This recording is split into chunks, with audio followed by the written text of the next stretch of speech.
선서 공직 후보자인 본인은 국회가 실시하는 인사청문회에서 양심에 따라 숨김과 보탬이 없이 사실 그대로 말할 것을 맹서합니다. 2021년 5월 26일 공직 후보자 김오수.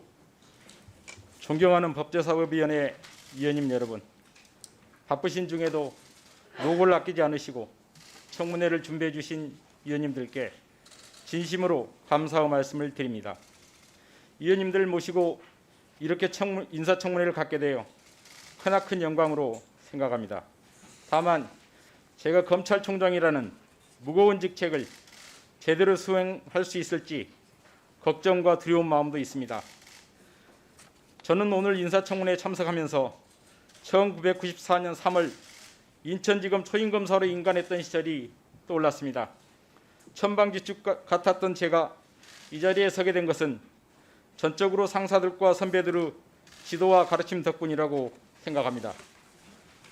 저는 초임검사의 마음으로 존경하는 위원님들의 지적과 충고를 겸허하게 받아들이겠습니다.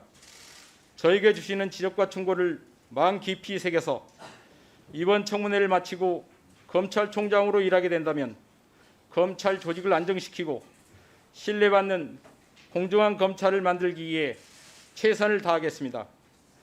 존경하는 위원님 여러분, 저는 전남 영광군 홍농면 가곡리 농촌마을에서 태어나 그곳에서 초등학교와 중학교를 졸업한 후 광주에서 고등학교를, 서울에서 대학을 졸업하였습니다.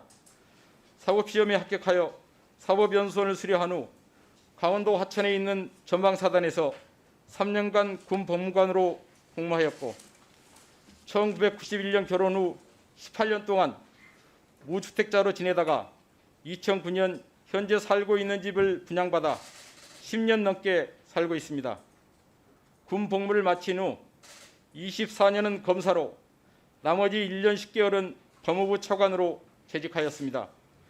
검사 시절을 돌이켜보면 국민을 위해 최선을 다하려고 노력하였고 지금도 저의 자긍심과 정체성의 원천입니다.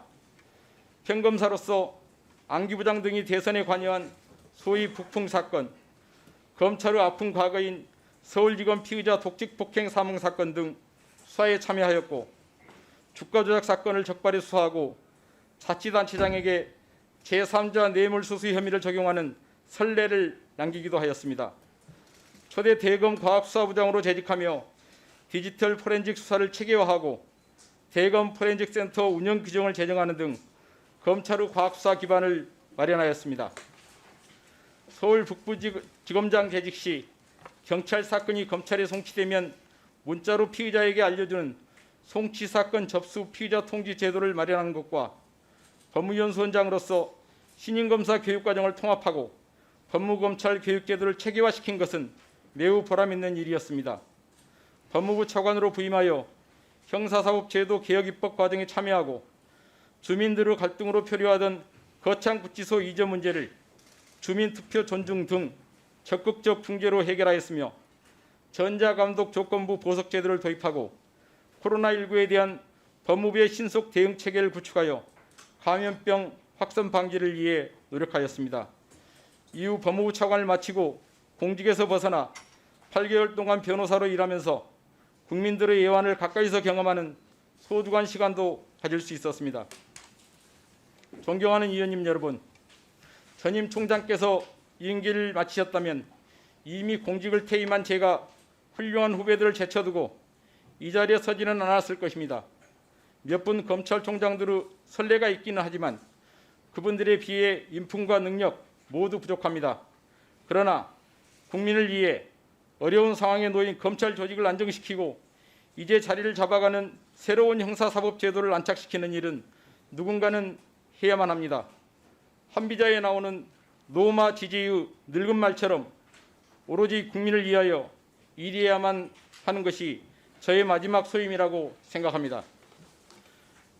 존경하는 위원님 여러분, 저는 검찰총장으로서 가장 중요한 소임은 70년 만에 이루어진 제도적인 검찰 개혁을 성공적으로 안착시키고 이를 바탕으로 검찰 스스로 수사 관행과 조직 문화 등에 대한 끊임없는 혁신을 통해 국민이 원하는 진정한 검찰 개혁을 완성하는 것이라고 생각합니다.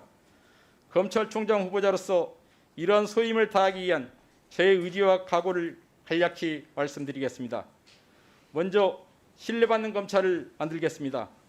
검찰의 업무 수행이 국민의 눈높이에 미치지 못하여 수사권 조정, 공수처 설치 등 제도 개혁이 이루어졌음에도 검찰을 바라보는 국민들의 시선은 여전히 차갑고 매섭다는 사실을 잘 알고 있습니다. 최근에는 검찰 조직 내부에서 반목과 편가르기 등 서로에 대한 불신이 있다는 안타까운 지적까지 받고 있습니다.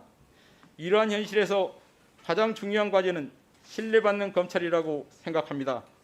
민무신 분립이라는 논의의 가르침과 같이 국민의 신뢰를 얻지 못하면 그 어떤 조직도 바로 설 수 없습니다.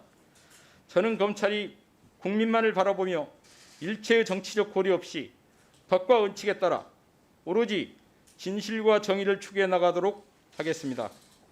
검찰의 사법 통제와 인권 보호 역할을 한층 강화하고 국민의 목소리를 기울여 듣는 경청 중심의 수사 관행을 확립하겠습니다. 법원, 경찰, 공수처 등 유관기관과 상호 신뢰를 바탕으로 긴밀하게 소통하고 협력하는 한편 능력과 자질, 인품에 따라 적재적소의 인재가 배치되는 공정한 인사가 이루어질 수 있도록 법무부와 적극 소통하여 조직의 안정과 화합을 도모하겠습니다. 다음으로 국민 중심 검찰을 만들겠습니다. 국민이 아닌 조직 편의적인 관행과 논리로 업무를 수행해왔다는 지적을 겸허하게 받아들이고 검찰의 모든 업무 수행에서 국민과 인권을 중심에 두도록 하겠습니다. 수많은 어려움 속에서 마련된 새로운 형사사법 제도를 조속히 안착시켜 국민의 불편을 덜어드리고 국가의 반부패 대응 역량도 반드시 유지될 수 있도록 하겠습니다. 그동안 검찰이 숲을 바라보는 것에 치중하였다면 앞으로는 숲을 이루는 나무 한 그루 한 그루를 세심하게 살피듯 개별 사건에서 개개인의 억울함을 해결하는 데 최선을 다하겠습니다. 국민들의 실생활과 직접 관련된 민생범죄 대응에 검찰의 역량을 집중시키고 아동, 장애인 등 사회적 약자와 범죄 피해자를 더욱 두텁게 보호하겠습니다. 마지막으로 공정한 검찰을 만들겠습니다. 저는 검찰의 업무 수행과 관련하여 공정성 논란이 계속되는 현실을 직시하고 있습니다. 특히 다가오는 대선과 지방선거를 앞두고 그러한 논란이 가중될 우려도 있다고 생각합니다. 저는 검찰이 정치, 경제, 사회적 능력과 신분에 관계없이 헌법 정신에 따라 동일한 법과 잣대로 공정하고 형평성 있게 업무를 수행하되 개별 사건에서 구체적 정의 역시 소홀히 하지 않도록 유념하겠습니다. 일선의 자율과 책임을 부여하여 검찰 구성원들이 오로지 법과 원칙에 따라 공정하게 업무를 수행할 수 있도록 하겠습니다. 수사 결과뿐만 아니라 수사 착수부터 수사 종료에 이르기까지 수사 전 과정에서 공정성을 확립하겠습니다. 이를 위해 수사 기록 및 관련 정보 공개를 확대하는 등 검찰 업무 투명성은 더욱 높이겠습니다. 존경하는 위원님 여러분, 저는 어려운 상황에 처한 검찰을 이끌어가기에 부족한 점이 많이 있습니다. 그러나 신뢰받는 검찰을 만들겠다는 의지, 국민을 위해 최선을 다하겠다는 마음은 누구보다 간절합니다. 팀보다 위대한 선수는 없습니다. 저 혼자가 아니라 검찰 구성원들과 소통하고 뜻을 모아 원팀으로 함께한다면 국민의 신뢰를 받는 공정한 검찰을 반드시 이룰 수 있을 것입니다. 만약 저에게 검찰총장으로서 국민에게 봉사할 기회가 주어진다면 검찰 구성원들과 함께 신뢰받는 공정한 검찰을 이루기 위해 혼신의 힘을 다하겠습니다. 오늘 청문회는 저의 지난 삶을 되돌아보는 자리이자 검찰의 미래를 위해 국민의 대표이신 위원님들의 소중한 가르침을 받는 기회라고 생각합니다. 위원님 여러분들의 질의에 최선을 다해 진솔하게 답변 드릴 것을 다시 한번 약속드리며 검찰 발전을 위한 위원님들의 애정어린 지적과 비판을 부탁드립니다. 감사합니다. 예, 수고하셨습니다.